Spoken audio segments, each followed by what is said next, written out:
फिर मैंने यूट्यूब पे सर्च किया, मुझे पहला ही लेक्चर आपका मिला था। तो थ्रू आउट आपने ना मतलब आपकी जो क्लासेस होती हैं उसमें आप पढ़ाते भी हैं, बट एज अ मेंटोर आप गाइड भी करते हो लाइफ की वैल्यूज। तो वो चीज से कहीं ना कहीं मैं बहुत मुझे ऐसे मैंने रिलेट किया, कनेक्ट किया। तो फिर उसके बाद से मैंने कभी कोई दूसरे टीचर के पास ही नहीं गई। मैंने आपकी लेवल्स देखी, 10 बजे की जो 10 पजल है वो मतलब रामबाण इलाज है सारी चीजों का। 10 बजे 10 पजल वो बेस्ट है। लेकिन आपने जितनी मेहनत करी, आप 12 12 1 1 बजे तक आपने क्लासेस ली हैं, तो वो चीज ही मोटिवेट कर देती है कि एक टीचर होके जब वो इतनी मेहनत कर सकते हैं हमारे लिए, तो हम क्यों नहीं। A very special good evening to all of you present here. स्वागत है आप सभी का एक बार फिर से आपके प्यारे पुनीत सर की क्लास में, और एक बार फिर से मैं आपके साथ जुड़ गया हूँ एक नए सेशन में। और आज हमारे साथ हैं एमपी भोपाल से बरखा, जो स्टिल एलआईसी में जॉब कर रही हैं, और अभी अभी इनका आईबीपीएस पीओ में सिलेक्शन हुआ है।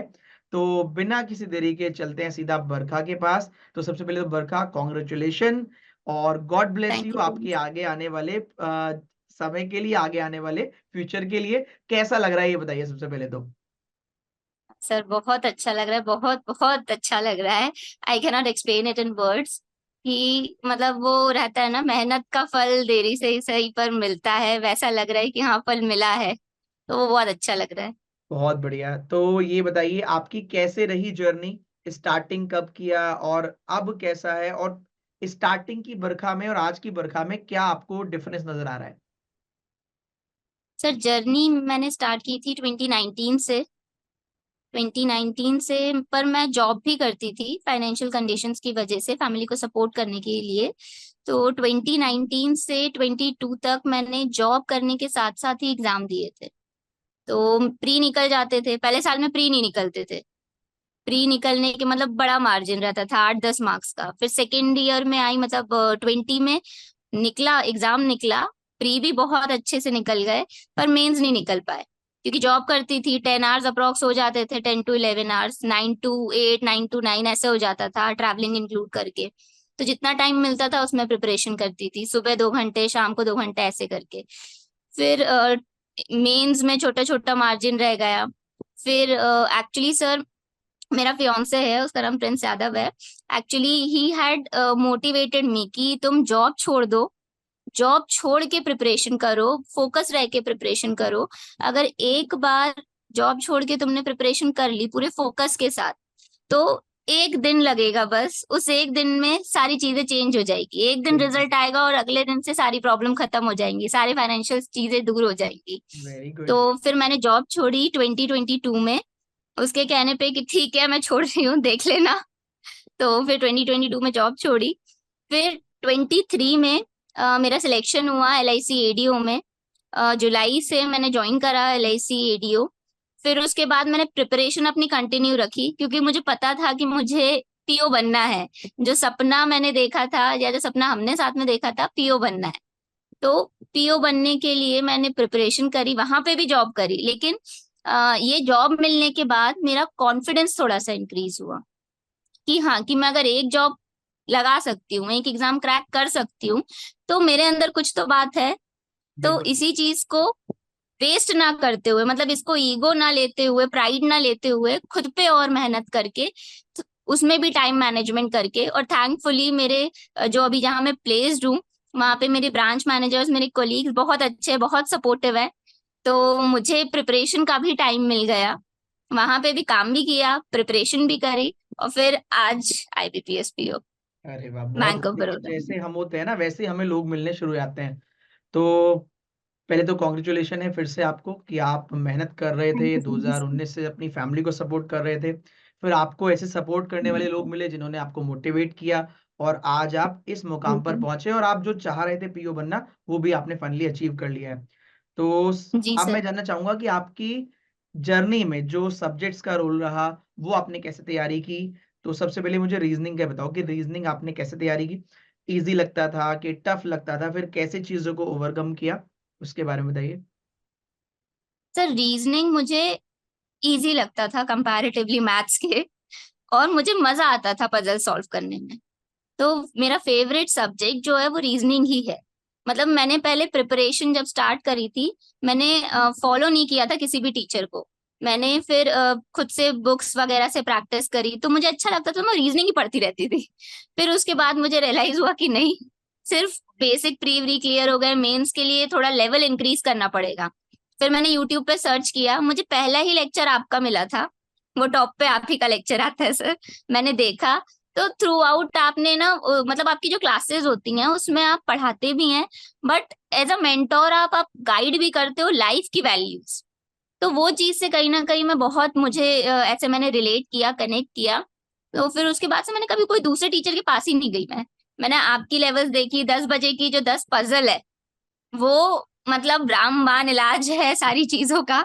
10 बजे 10 पजल, वो बेस्ट है। मैंने वो पजल को जो है मैंने रिपीटेड भी देखा है, मतलब 2x स्पीड करके भी पजल सॉल्व करके देखी है। अरे मैंने वाह। नहीं ऐसे मतलब पेड बैच वगैरह लिए हैं। आपकी जो वीडियो की क्लास, जो स्पेशल क्लासेस होती हैं अनअकैडमी पे, वो देखी है। मुझे लगता है आपने इतना कंटेंट सर फ्री में दे के रखा है कि अगर कोई उसको बहुत अच्छे से फॉलो कर ले, वो आराम से आईबीपीएस पीओ तो क्या आरबीआई भी क्लियर कर ले। वो हम लोग की शायद जो है थोड़ी सी कमी रह जाती है कि हम नहीं कर पाते फर्स्ट अटेम्प्ट में। लेकिन आपने जितनी मेहनत करी, आप 12 12 1 1 बजे तक आपने क्लासेस ली हैं, तो वो चीज ही मोटिवेट कर देती कि एक टीचर होके जब वो इतनी मेहनत कर सकते हैं हमारे लिए, तो हम क्यों नहीं। जैसे मैं पढ़ रही होती थी सर क्लास में, तो मेरे घर वाले भी सुनते रहते थे आपस में आते जाते।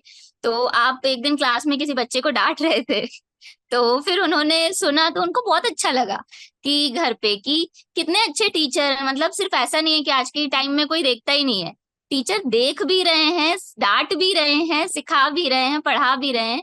तो सर फिर वो और लगता था कि नहीं, मैंने सही टीचर का सिलेक्शन किया है, सही राह पे हूं मैं, सही गाइडेंस मिली है मुझे। चलो और मतलब आपके लिए तो मेरे पास वर्ड्स नहीं है सर, आई एम स्पीचलेस, इतना बोलने के बाद भी I am speechless. Thank you I so can much not for your thank you kind enough. Words. तो अच्छा, पजल का आपने बताया कि ऐसे इम्प्रूव किया, बाकी सारी चीजें स्पेशल से और प्लस से आपने इम्प्रूव की डे बाय डे, और आपका फेवरेट सब्जेक्ट भी था, मजा भी आपको आया था। और सबसे हम्म। डिफिकल्ट सब्जेक्ट कौन सा लगा आपको? सर मेरे लिए डिफिकल्ट सबसे ऐसे करंट अफेयर्स पढ़ना है, अच्छा, वो तो स्टिल उसमें मेरी वीकनेस है जी। उसमें कैसे टैकल किया वो बताइए उसका कुछ। सर उसमें लास्ट ईयर मैंने जब आईबीपीएस पीओ दिया था, तब मैं 0.25 मार्क्स से फेल हो गई थी, लास्ट मेरा ईयर। सिलेक्शन नहीं हुआ था जी। ओके। तो मुझे पता चल गया था कि करंट अफेयर्स अगर थोड़ा सा और सीरियसली पढ़ लेती तो वो निकल जाता एग्जाम। तो इस बार मैंने, क्योंकि मैं जॉब भी करती थी, तो मुझे पता था कि मैं उतनी प्रैक्टिस शायद क्वांट की और रीजनिंग की नहीं कर पाऊँ, तो मुझे जीए पढ़ना ही पड़ेगा। तो फिर मैंने सर, अभिजीत सर से मैं डेली डेली जितना हो पाता था करंट अफेयर्स करती थी। उनकी फ्री की ही पीडीएफ आती है जो कि टॉपिक वाइज रहती है। तो वो स्ट्रैटेजी बना के कि पहले बैंकिंग और फाइनेंशियल अवेयरनेस पढ़ूंगी, फिर उसके बाद इंडेक्सेस पढ़ूंगी, ऐसे स्ट्रैटेजी वाइज पढ़कर। और मैंने ज्यादा भी मंथ का नहीं पढ़ा था, हार्डली 2 या 3 मंथ्स का पढ़ा था। उसमें भी मेरा सेक्शनल कट ऑफ भी क्लियर हो गया, नंबर भी अच्छे आ गए। तो ये तो सर का वो है, अच्छा कंटेंट जिसकी वजह से मेरे नंबर आ गए। वेरी गुड, बहुत अच्छे। मतलब आपने 2 3 महीने का पढ़ा, लेकिन उसमें से भी काफी सारा स्कोर आपने हाँ, कर लिया। रिवीजन मैंने करा था सर उसका। देखो, कहीं ना जब आप टच में रहते हो, वो तो आप ये बता रहे हो कि लास्ट में जब एग्जाम आया तब आपने 2 3 महीने का किया, लेकिन टच में तो आप हम्म। काफी समय से होंगे, तो वो सारी चीजें भी याद तो हाँ सर। एटलीस्ट होंगी आपको, है ना? हाँ तो सर जी। मैथ्स का बताइए, मैथ्स कैसे किया आपने? मैथ्स कैसा था मैथ्स आपका? मैथ सर अरुण सर से ही पढ़ा है मैंने। तो अरुण सर की भी क्लासेस होती थी, तो वो मैं सारी देखती थी, जो उनको डीआई कराते हैं, स्पेशली जो मेंस लेवल की, वो डीआई में करती थी। और जो पीडीएफ सर देते हैं, वो पीडीएफ सॉल्व करके सर की यूट्यूब क्लासेस देख के, क्योंकि मेरे पास टाइम भी उतना ही होता था, तो उतने ही टाइम में मतलब जॉब के साथ साथ भी, तो मैंने वो ही सिर्फ प्रैक्टिस करी है। सर क्लास में बोल भी देते थे इसके बाहर कुछ नहीं आएगा, तो ठीक है यही वाली मैं बार बार प्रैक्टिस कर लूंगी, इसके बाहर कुछ नहीं आएगा, वो फेथ रख के कि नहीं, मैं जो पढ़ रही हूँ, मुझे जो गाइडेंस मिल रही है वो सही है। वेरी एक गुड। जॉब तो मिल गई ना सही गाइडेंस में, तो दूसरी भी मिल जाएगी। वेरी तो गुड। बस मैं वही फॉलो करती थी सर। तो बरखा, मैं ये आपकी बातों से ये कंक्लूड कर पाया कि देखो, पहले तो बच्चे को ये पता होना चाहिए कि उसकी स्ट्रेंथ और वीकनेस क्या है। दूसरा, उसको ये जी पता सर। होना चाहिए कि जैसे कि आप वर्किंग थे, कि मेरे पास इतना ही समय है और इतने समय में मैं इतना ही कर पाऊंगी या मैं इतना ही कर पाऊंगा। साथ ही साथ वो ट्रस्ट जो होता है ना, ऐसे कि सर ने बोला या किसी टीचर ने बोला कि इसके बाहर नहीं आएगा, तो आपने कहा कि इसका मतलब है यार यही अच्छे से कर लो, चाहे 2 3 बार कर लो। हाँ तो फेथ होना बहुत जरूरी है। फिर जैसे आपने कहा कि जब मैंने एक एग्जाम टीचर के भरोसे निकाल लिया, उनके कंटेंट के दम पे निकाल लिया, तो दूसरा भी निकल जाएगा। जी सर। तो ये कुछ चीजें हैं जो कहीं ना कहीं बच्चों को पॉजिटिव डायरेक्शन में लेके जाएगी, कि किसी भी टीचर से आप पढ़ रहे हो उन पर फेथ रखें, उनके कंटेंट पर फेथ रखें, अपनी प्रिपरेशन पर भी फेथ रखें कि आप जो मेहनत कर रहे हैं वो सही है। अब जिसके पास टाइम ही कम है तो उसको कम टाइम में ही सब मैनेज करना पड़ेगा, लेकिन बहुत सारे एस्पिरेंट होंगे जिनके पास आपसे दुगना तिगना समय होगा, क्योंकि आपका आधे से ज्यादा समय तो ऑफिस में ही चला जाता होगा, जहां आप जॉब करते हैं हम्म। वही चला जाता होगा। तो बाकी एस्पिरेंट से मेरा ये कहना है कि आप टाइम को सही यूटिलाइज करें, सारे सारे सब्जेक्ट को प्रॉपर समय दें, और प्रैक्टिस जब आप करते रहोगे, कॉन्सेप्ट एक बार सीख लोगे, तो टीचर की गाइडेंस और आपकी मेहनत डेफिनेटली रंग लेकर आएगी। और नेक्स्ट टाइम आपके साथ भी हम यहाँ वीडियो कर रहे होंगे जैसे इस समय बरखा के साथ कर रहे हैं। और मुझे उम्मीद है जो ये वीडियो किया है आपको भी पॉजिटिव डायरेक्शन में लेकर जाएगा, और अगली बार आपका सिलेक्शन भी जरूर होगा। दोस्तों जो इस वीडियो को देख रहे हो, बरखा और कोई इंसिडेंट अगर आप शेयर करना चाहें तो मोस्ट वेलकम। अगर आप और कुछ बताना चाहें अपने बारे में या किसी इंसिडेंट के बारे में, कुछ भी। हाँ सर, इंसिडेंट के बाद इंसिडेंट तो सर बहुत सारे हैं। मुझे ऐसा लगता है कि प्रॉब्लम्स तो सबके साथ होती हैं। बिल्कुल। तो लाइफ में अगर आप स्ट्रगल नहीं करोगे तो आपको सक्सेस का मजा भी नहीं मजा आएगा। भी नहीं है, तो बिल्कुल। हाँ, बस यही रहता है सर कि मेरी एज ज्यादा है, तो फिर ऐसा लगता है कि पेरेंट्स को जो सुनना पड़ता है। Luckily I have very liberal parents, तो वो लोगों ने मुझे कभी ऐसा प्रेशर नहीं किया कि शादी करनी है ये वो, ऐसा उन्होंने प्रेशर नहीं किया। मैं मम्मी ने भी मुझे पूरा टाइम दिया कि अच्छा थोड़ा सा टाइम बच रहा है तो तुम पढ़ाई करो, उसमें तुम्हें और कुछ करने की जरूरत नहीं है।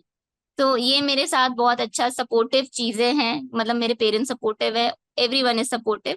बस वो थोड़ा सा फाइनेंशियल स्ट्रेस है, तो वो तो सर सबके साथ रहता है कहीं ना कहीं। बिल्कुल। तो वो मैंने देखो, दूर कर, मतलब कर जीवन में लिया हर खुद किसी के मेहनत साथ से। थोड़ा बहुत इशू तो हमेशा रहता ही रहता है। ऑल दी वेरी बेस्ट आपके ब्राइट फ्यूचर के थैंक लिए। यू सो ऐसे मच ही सर। हंसते रहिए, मुस्कुराते रहिए, और फैमिली का, पेरेंट्स का नाम रोशन करते रहिए। God bless you. Thank you so much sir.